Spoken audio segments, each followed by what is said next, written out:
माई के उठे से पहले सब काम कर देता नहीं।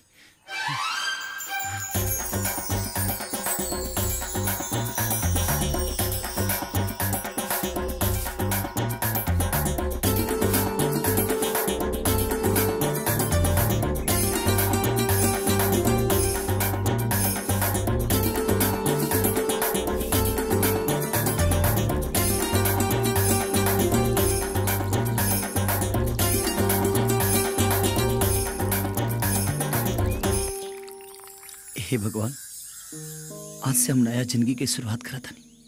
हमके हिम्मत दा, कहे से कि माई के बहुत तकलीफ दिले बनी। हमके हिम्मत दा भगवान कि हम कौन ऐसा गलती ना करी कि जौना से माई के दिल के ठेस पहुंचे। माई, माई रे, लगता कि ढेर देर ले जागल भी है ना, यही से देर ले सुतल भी है। माई, माई, माई, माई,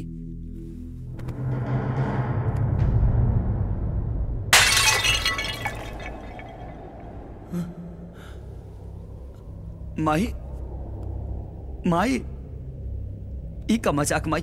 हमरा सांचो के क्रिया खेले रही कि सुधर जाए। देखना हम सुधर गए बनी, आंगन भी बाहर देनी और पूजा पाठ भी कर लेनी और तोरा ला अपना हाथ से चाय बना के भी लेके आ गई। नहीं उठना माई।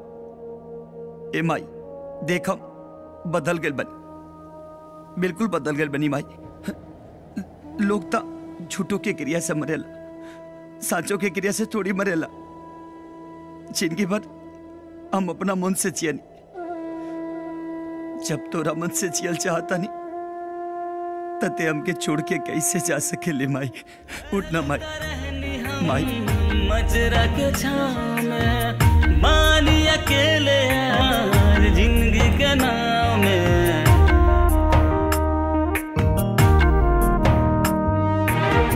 रहलू ता रहनी हम मजरा के छाँव में बानी अकेले यार जिंदगी के नाव में। दूर दूर तक न लौके अब किनार, दूर दूर तक न लौके अब किनार। रही रही याद आवे माही तोर दुलार माही रे। रही रही याद आवे माही तोर दुलार माही रे। उठना माई। राजू, एगो दा देखना माई के क्या हो गई रे। देखना, उठाओ ना माई के, उठाओ ना। चाची, माई, ये चाची, उठाया चाची।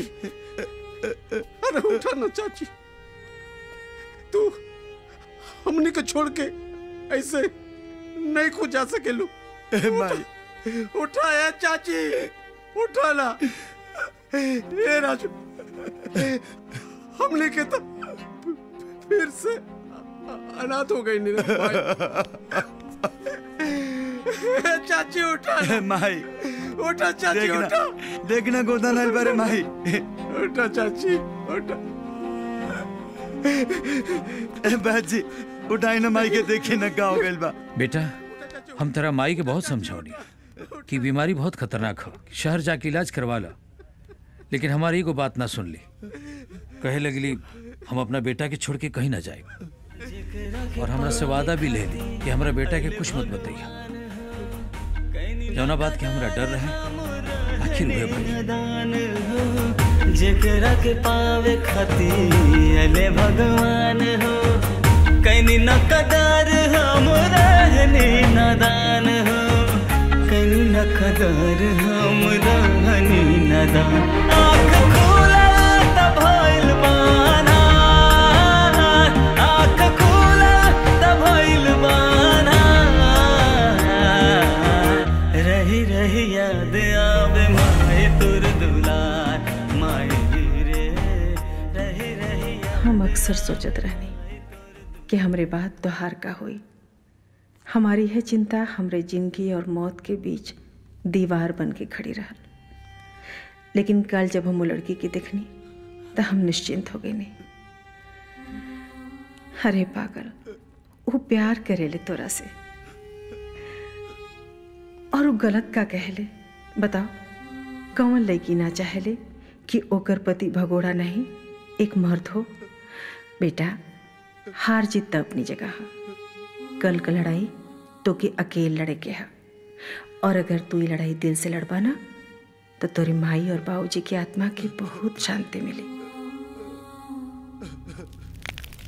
माई, ना बाबूजी खानी पहलवान बन सकनी और ना ही तोरा खानी टीचर, लेकिन हम क्या आशीर्वाद दे कि तोरा आखिरी इच्छा पूरा कर सकी।